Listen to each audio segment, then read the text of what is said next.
नमस्कार दोस्तों, मेरा नाम है विमल सिंह। बालाजी स्टडी अड्डा में आपका स्वागत है। जूनियर सुपर टेट के लिए जो आपका पहला पेपर है, सभी के लिए कॉमन पेपर है। सामान्य ज्ञान, समसामयिक घटनाएं और तार्किक ज्ञान, इस पर आधारित जो टॉपिक दे रखे हैं उन्हीं पर आधारित प्रश्न हम आपको करा रहे हैं। तो सामान्य विज्ञान के अंतर्गत रसायन विज्ञान पर कुल 50 प्रश्न हम करा रहे हैं, जिसका पहला पार्ट हमने देखा था स्टार्टिंग के 25 प्रश्न।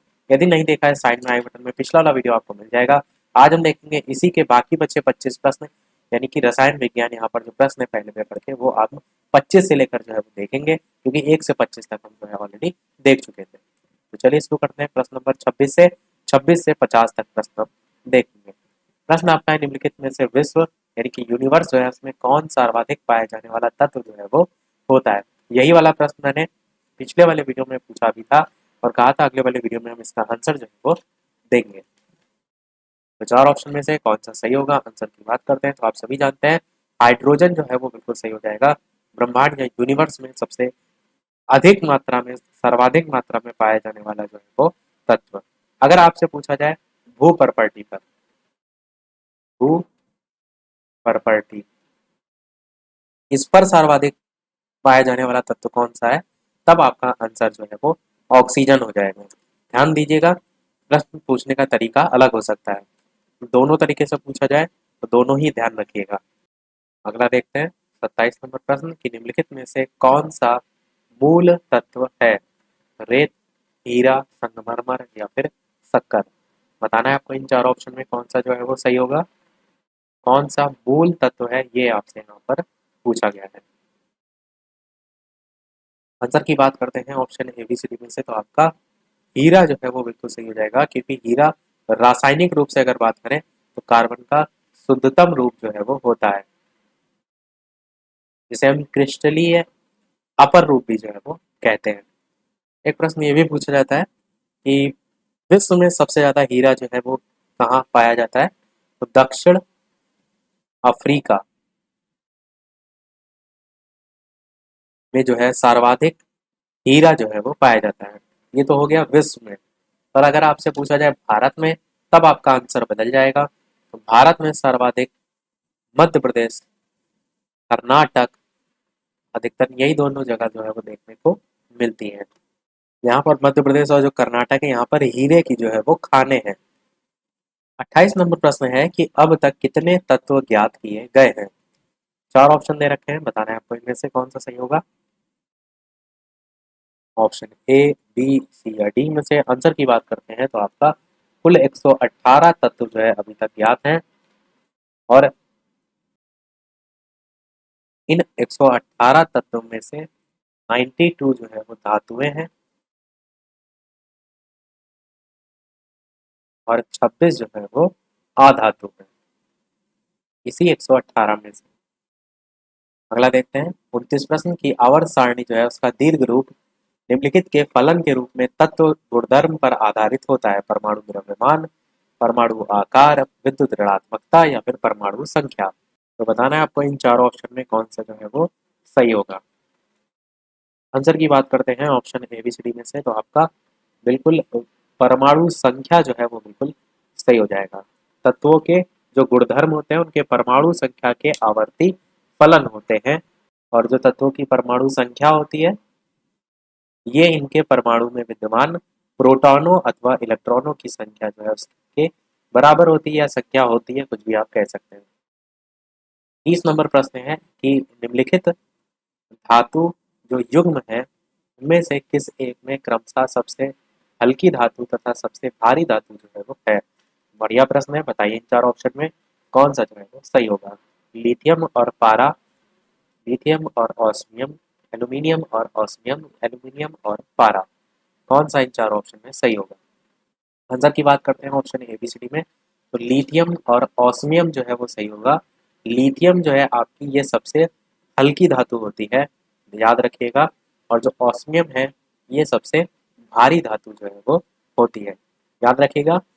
अच्छा, ऑस्मियम में देखिए एक वर्ड भी आ रहा है औसम करके, जब बोलते नहीं है किसी चीज़ को अच्छा बताने के लिए, तो कोई भारी भरकम चीज़ है, कोई बड़ी है, कोई ज़्यादा अट्रैक्ट कर रही, तो उसी के लिए हम औसम वर्ड यूज़ करते हैं। तो इससे जोड़ कर याद रख सकते हैं। एक जब याद हो जाएगा तो दूसरा आपको स्वतः ही जो है वो याद हो जाएगा। और ऑस्मियम जो है ये आपका सर्वाधिक घनत्व वाली प्राकृतिक धातु जो है वो आती है, इसीलिए ये सबसे भारी है।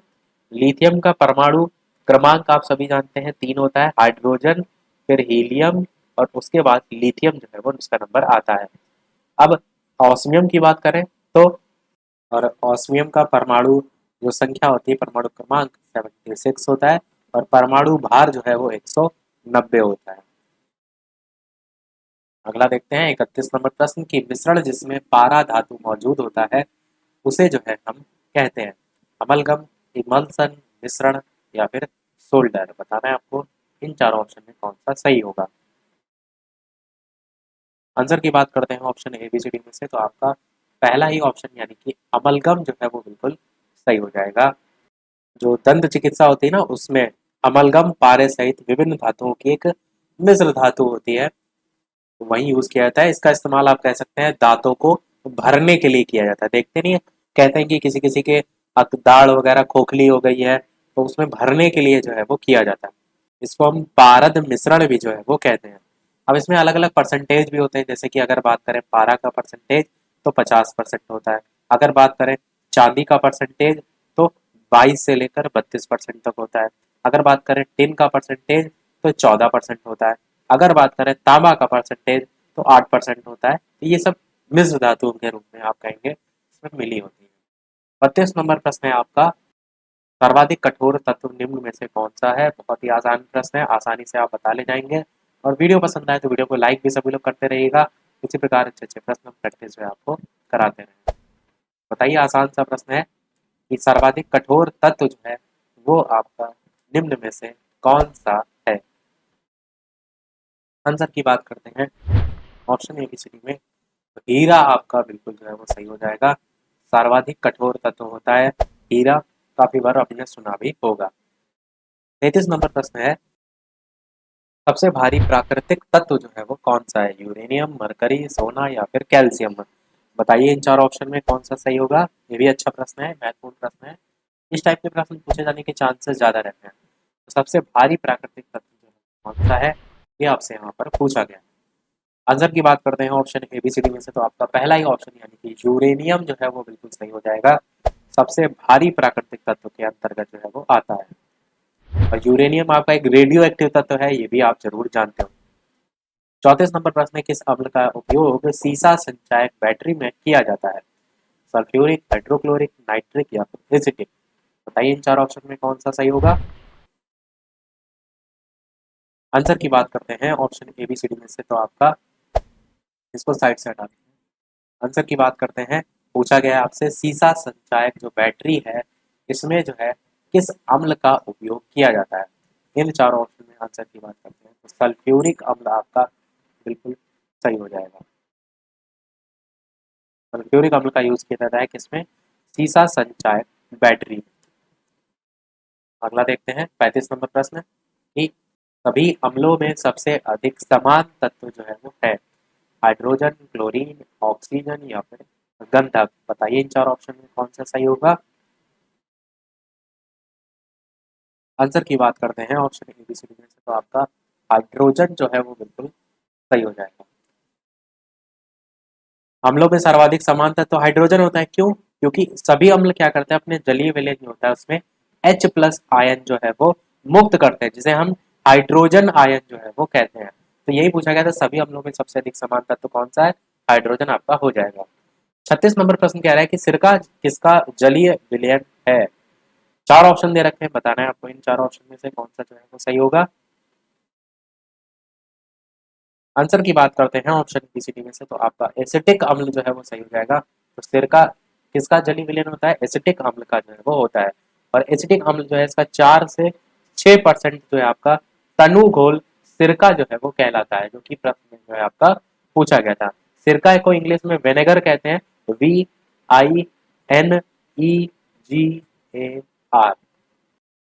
अगला देखते हैं 37 प्रश्न की सूची 1 और सूची 2 को सुमेलित कीजिए। और एक तरफ सूची 1 दे रखी है, एक तरफ सूची 2 दे रखी है, नीचे आपको क्या दे रखा है, सही आंसर कौन सा होगा ये छांटना है।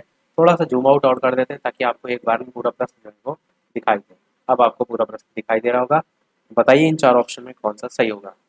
देखिए लैक्टिक अम्ल, एसिटिक अम्ल, साइट्रिक अम्ल और ब्यूटाइरिन अम्ल लिखा हुआ है और एक तरफ सूची उससे किससे संबंधित है। जब भी बात होती है लैक्टिक अम्ल की, तो ये आपका दूध आप किसमें नापते हैं, तो आप कहेंगे लीटर में मापते हैं। और लीटर से ली से ला से लैक्टिक आप जोड़ सकते हैं, बिल्कुल जोड़ सकते हैं। यानी जो लैक्टिक अम्ल है वो होता है दूध, तो थर्ड वाले से मैच कर जाएगा। ए का थर्ड देखिए किसमें है, बी वाले ऑप्शन में है, डी वाले ऑप्शन में, इन्हीं में से कोई आंसर होगा। एसिटिक अम्ल बहुत बार आपने सुना है खट्टी चीजों से संबंधित, जैसे कि यहाँ सिरका दे रखा है, तो बी वाला मैच कर जाएगा चौथे वाले ऑप्शन से। यानी कि जो बी वाला है वो चौथे से, जो कि डी वाले ऑप्शन में दे रखा है 3 4 1 2, तो यही आंसर हो जाएगा। बाकी आपको ऑप्शन चेक करने की भी आवश्यकता नहीं पड़ी। साइट्रिक अम्ल की अगर बात करें तो नींबू से हो जाएगा, तो साइट्रिक अम्ल जो है वो नींबू वाले से मैच करेगा। एक चीज यहाँ कंफ्यूजन ना होइएगा क्या कि सिरका जो है आपका वो आप साइट्रिक अम्ल में टिक लगा दें, क्योंकि प्रकृति लगभग मिलती जुलती है ना, इसीलिए हो जाता है काफी बार कंफ्यूज। तो एसिटिक अम्ल सिरका में और साइट्रिक अम्ल नींबू में। और जिसको कंफ्यूजन हो उसके लिए छोटी सी ट्रिक है। देखिए क्या होता है, जैसे आपके कमरे में गर्मी हो रही है तो आप क्या करते हैं, एसी के सामने बैठ जाते हैं, और एसी के सामने बहुत देर तक अगर आप सर रखेंगे तो टिक नहीं पाएगा आपका। तो देखिए यहाँ पर लिखा भी हुआ है, यही कह भी रहा है, ए सी टिक, इसका सिर का, यानी कि एसी के सामने अगर आप सिर रखेंगे तो ज्यादा देर टिक नहीं पाएगा। एसी टिक सिर का, ऐसे अगर एक जोड़ लेंगे तो दूसरा जो बचेगा वो नींबू के साथ चला जाएगा, यानी कि साइट्रिक अम्ल आपका नींबू से संबंधित हो जाएगा। और आखिरी वाला ब्यूटायरिन अम्ल बचा जो दुर्गंध युक्त मक्खन, उससे मैच कर जाएगा। तो चारों याद होने चाहिए आपको। कई बार क्या होता है, यहाँ जो चार दे रखे हैं इसमें से खाली ब्यूटायरिन अम्ल ही आपके पेपर में हो, तो अगर एक भी आता होगा तो आंसर तक आप जो है वो पहुंच सकते हैं। डी वाला आपका ऑप्शन यहाँ पर बिल्कुल सही हो जाएगा। अगला देखते हैं 38 नंबर प्रश्न। अगर किसी घोल का पीएच 7 से कम है तो वो घोल जो है वो होगा, चार ऑप्शन दे रखे हैं, बता रहे हैं वो उदासीन, अम्लीय, क्षारीय या फिर दोनों, कौन सा जो है वो सही होगा। ऑप्शन एबीसीडी में से आंसर की बात करते हैं तो आपका अम्लीय जो है वो बिल्कुल सही हो जाएगा। किसी भी पदार्थ का अगर जो पीएच मान है उसकी अम्लीयता या जो क्षारीयता का प्रतीक होता है, अगर पीएच का मान 7 से कम होता है तो वे अम्लीय होते हैं। यहाँ पर देखिए 7 से कम है तो ये क्या है, अम्लीय है। अगर पीएच मान 7 से जो है वो अधिक होता तो वे क्या हो जाते हैं, तो वे क्षारीय हो जाते हैं। और जो उदासीन होते हैं इनका पीएच वैल्यू जो है वो 7 होती है। टोटल आप ये समझ गए कि पीएच का मान 0 से 14 के बीच होता है। अगला देखते हैं 39 प्रश्न की एसिड अम्ल जो है वो बदलता है, किसको किस में बदलता है, ये यहाँ पर पूछा गया है। चार ऑप्शन में बताना है कि एसिड किसको किस में जो है वो बदलता है। अम्ल या एसिड आप जानते हैं वे पदार्थ होते हैं जिनमें एक या एक से अधिक क्या होते हैं, विस्थापनशील हाइड्रोजन परमाणु जो है वो होते हैं। आंसर की बात करते हैं तो आप कहेंगे नीले लिटमस को जो है वो लाल कर देते हैं, ये इनकी विशेषता होती है। लिटमस क्या होता है, लिटमस इस टाइप से एक पेपर होता है जिसको यदि आप किसी भी विलेन में जो है, अम्लीय जैसे विलेन है ये, इसमें जैसे आप डुबोएंगे, अगर इस लिटमस पेपर का रंग जो है नीले से लाल हो जाता है तो ये बताता है कि ये जो आपका अम्ल यहाँ पर जिसमें आप इसको डुबो रहे हैं, इसकी जो प्रकृति है वो जो है वो अम्लीय है। तो इसको चेक करने के लिए जो हम लिटमस पेपर का यूज जो है वो करते हैं। साथ ही साथ अगर साधारणतया बात करें अम्ल की विशेषता की, तो स्वाद में जो अम्ल होते हैं ये खट्टे होते हैं, और जो क्षार होते हैं उनसे क्रिया करके लवण और जल जो है वो बनाते हैं। अगर इसकी रिएक्शन की बात करें तो जो भी मैंने वर्ड बोला, जैसे कि HCl है तो HCl आपका क्या है, अम्ल है, और ये आपका क्रिया करेगा क्षार से, तो क्षार क्या है, NaOH है। तो NaOH सोडियम हाइड्रोक्साइड से जब क्रिया करेगा तो इसका वाला जो H है और यहाँ वाला जो H और O है, ये H और H दो H है, यानी H2 हो जाएगा और O जो है ये अलग हो जाएगा, और बनेगा क्या, Na और Cl, NaCl। तो इस टाइप से आपकी इसकी कुछ रिएक्शन होती है, जो मैंने बताया कि क्षारकों से ये क्रिया जब करते हैं तो लवण और जल जो है इसका निर्माण जो है वो करते हैं। 40 नंबर प्रश्न है कि नींबू और संतरे जो है उसमें पाया जाने वाला अम्ल जो है वो कौन सा होता है। बताना है आपको इन चार ऑप्शन में कौन सा सही होगा, एसिटिक, हाइड्रोक्लोरिक, सिट्रिक या ऑक्जेलिक। अच्छा प्रश्न है, और ऊपर अभी हमने प्रश्न देखा भी था यही सेम। आंसर की बात करते हैं, आसानी से आप बता ले जाएंगे, सिट्रिक अम्ल आपका सही हो जाएगा। नींबू और संतरा में पाया जाने वाला अम्ल सिट्रिक अम्ल जो है वो होता है। बाकी सिट्रिक अम्ल आपका एक मोनोहाइड्रोक्सी ट्राई कार्बोक्सिक अम्ल होता है, जो कि साइट्रस अर्थात जो खट्टे फल होते हैं, नींबू हो गया, संतरा हो गया, इनमें जो है वो देखने को मिलता है। 41 नंबर प्रश्न आपका कह रहा है कि मानव रक्त का जो पीएच है वो लगभग जो है वो कितना होता है। ये भी बहुत पूछा जाता है, रिपीट होता है प्रश्न। बताइए इन चार ऑप्शन में कौन सा जो है वो सही होगा। आंसर की बात करते हैं option A B C D में। तो आंसर की बात करते हैं तो देखिए एवरेज के तौर पर देखिए तो 7.3 से लेकर के 7 पॉइंट वही लगभग 4.5, ये 3.5 से 4.5 के बीच होता है। इसी को आप 7.3 से 7.5 भी कह सकते हैं। इन ऑप्शन के अकॉर्डिंग देखिए तो 7.5 ही आपको दे रखा है। बी वाला आपका ऑप्शन बिल्कुल सही हो जाएगा। 42 नंबर प्रश्न कह रहा है कि पीने वाला जो सोडा होता है वो कैसा होता है। उदासीन, ऑक्सीकारक, प्रकृति से अम्लीय या फिर प्रकृति से क्षारकीय। बताइए इन चार ऑप्शन में कौन सा जो है वो सही होगा। आंसर की बात करते हैं option A B C D में से तो आपका प्रकृति से अम्लीय जो है वो सही हो जाएगा। पीने वाला जो सोडा होता है वो प्रकृति से अम्लीय होता है और इसमें C6H12O6 जो है वो पाई जाती है।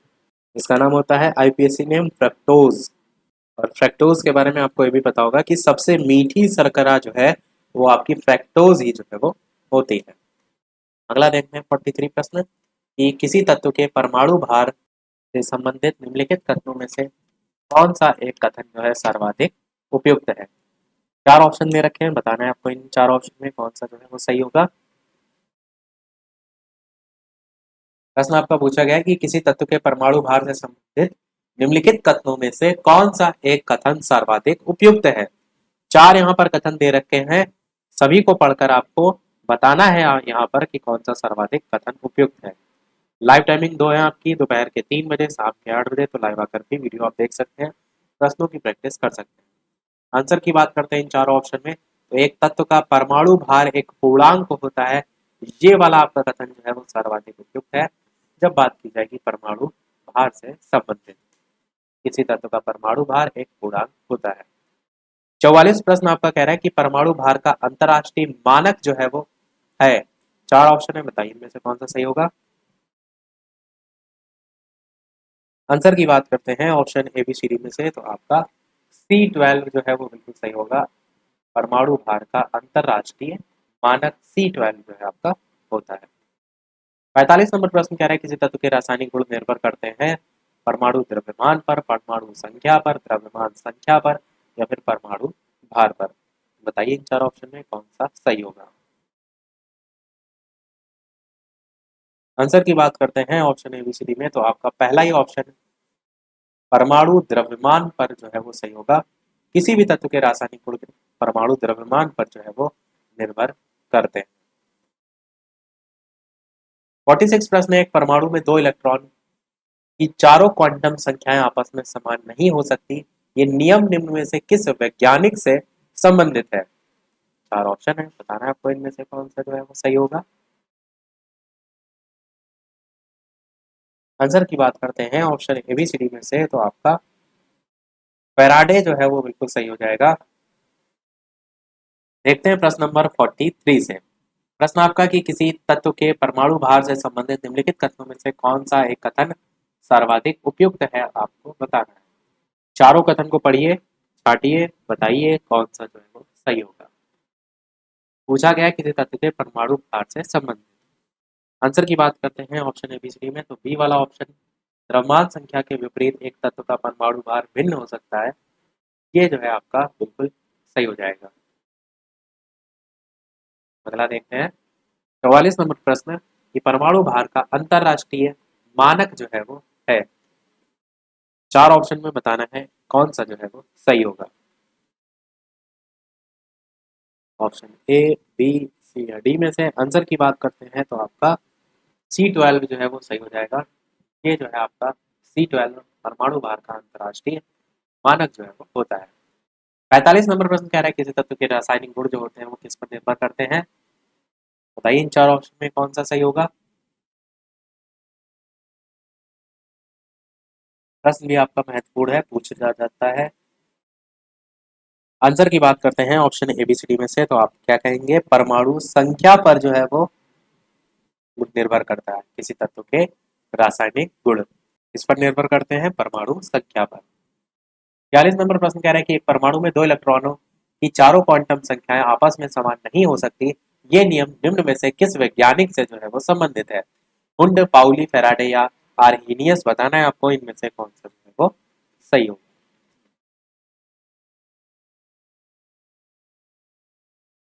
आंसर की बात करते हैं ऑप्शन एबीसीडी में से, तो आपका पाउली जो है वो सही हो जाएगा। पाउली के नियम के अकॉर्डिंग जो है ये यहाँ पर लाइन लिखी गई है। 47 प्रश्न कह रहा है रासायनिक तत्व के अणु के संदर्भ में चुंबकीय क्वांटम संख्या का जो संबंध है वो जो है वो किससे है? अभिविन्यास, आवृत्ति, आमाप या फिर चक्रण, बताइए इनमें से कौन सा सही होगा। आंसर की बात करते हैं ऑप्शन एबीसीडी में से, तो आपका चक्रण जो है वो बिल्कुल सही हो जाएगा। रासायनिक तत्व के जो अणु है उनके संदर्भ में चुंबकीय क्वांटम संख्या का संबंध। 48 नंबर प्रश्न है क्वांटम संख्या जो किसी कक्षा में अंतरिक्ष में अभिविन्यास की दिशा भी निर्दिष्ट करता है, वो आपको बताना है इनमें से कौन सा जो है वो सही होगा। मुख्य क्वांटम संख्या, कक्षीय क्वांटम संख्या, चुंबकीय क्वांटम संख्या या फिर प्राचक्रण क्वांटम संख्या। आंसर की बात करते हैं ऑप्शन ए बी में, तो आपका चुंबकीय क्वांटम संख्या जो है हम इसे कहते हैं क्वांटम संख्या जो किसी कक्षा में अंतरिक्ष में अभिविन्यास की दिशा जो है वो भी निर्दिष्ट करता है। 49 नंबर प्रश्न है कि आणविक कक्षा का अभिविन्यास किससे नियंत्रित होता है? बताइए इन चार ऑप्शन में से कौन सा सही होगा। ये सब प्रश्न आपके परमाणु संरचना जो है वहां पर पूछे जाते हैं, जो टॉपिक है आपका परमाणु संरचना। यहाँ पर तो हम कॉमन प्रश्न देख रहे हैं। आंसर की बात करते हैं option A B C D में से, तो आपका चुंबकीय क्वांटम संख्या यहाँ पर भी आपका बिल्कुल सही हो जाएगा। आप क्या कहेंगे, आणविक कक्षा का अभिविन्यास भी जो है चुंबकीय क्वांटम संख्या से ही नियंत्रित होता है। देखते हैं हमारा अगला और इस वीडियो का लास्ट प्रश्न, इसके बाद एक प्रश्न हम आपसे भी जो है वो पूछेंगे। ये आपका इस वीडियो का लास्ट प्रश्न कि किसी तत्व की रासायनिक प्रकृति जो है वो किस पर डिपेंड करती है। इस प्रश्न को देखने से पहले वीडियो अभी तक आपने लाइक ना किया हो, सभी लोग वीडियो को लाइक कर दीजिएगा। आपके लाइक से मुझे भी मोटिवेशन मिलता रहे। चैनल पर नए हो सब्सक्राइब करके भी और जुड़ जाएगा। टेलीग्राम चैनल से नहीं जुड़े हैं तो लिंक आपको डिस्क्रिप्शन में मिल जाएगी, बालाजी स्टडी अड्डा सर्च करके भी जुड़ सकते हैं। इससे पहले के भी प्रश्न इसी प्रकार टॉपिक वाइज नहीं देखे हैं तो साइंस वाली प्लेलिस्ट में जाकर आप देख सकते हैं। जीके यानी पेपर 1 की भी जीके नाम से एक अलग से प्लेलिस्ट बनी हुई है। आंसर की बात करते हैं किसी तत्व की रासायनिक प्रकृति किस पर निर्भर करती है? आवेश, इलेक्ट्रॉन, संयोजी इलेक्ट्रॉन या प्रोटॉन। तो option A B C D में से कौन सा सही होगा। आंसर की बात करते हैं तो आपका ऑप्शन सी वाला यानी कि संयोजी इलेक्ट्रॉन जो है वो बिल्कुल सही है। संयोजी इलेक्ट्रॉन पर जो है वो रासायनिक प्रकृति जो है इसकी निर्भर करती है। अब एक प्रश्न आपके लिए भी, जैसे कि सभी वीडियो में हम आपसे एक नए प्रश्न पूछते हैं, वीडियो को और लोगों के साथ शेयर भी अवश्य कर दीजिएगा ताकि और लोग भी प्रश्न की प्रैक्टिस कर सकें। लाइव टाइमिंग जिसको नहीं पता है, 2 लाइव टाइमिंग है, दोपहर के 3 बजे, शाम के 8 बजे लाइव आकर भी प्रश्न की प्रैक्टिस आप कर सकते हैं। तो एक प्रश्न हम आपको दे रहे हैं, एक परमाणु की द्रव्यमान संख्या 23 दे रखी है, परमाणु क्रमांक आपको 11 दे रखा है, तो प्रोटॉनों की जो संख्या है वो आपको बतानी है। 4 ऑप्शन है, 23, 22, 12 या 11, इस प्रकार से 4 ऑप्शन है। सभी लोग, मैंने इस पर आधारित प्रश्न में कैसे सूत्र लगता है मैंने आपको बताया था, इसलिए मैंने प्रश्न पूछा है। सभी लोग अपना आंसर जो है वो वीडियो के मेन कमेंट में टाइप करके बताइएगा। डायरेक्ट नंबर भी बता सकते हैं, एबीसीडी के फॉर्म में भी बता सकते हैं। आज के वीडियो में इतना ही रखते हैं, मिलते हैं अगले वीडियो में इसके बाद के प्रश्नों के साथ, कुछ नए प्रैक्टिस सेट के साथ, कुछ नए प्रश्नों के साथ। तब तक के लिए नमस्कार, थैंक यू फॉर वॉचिंग।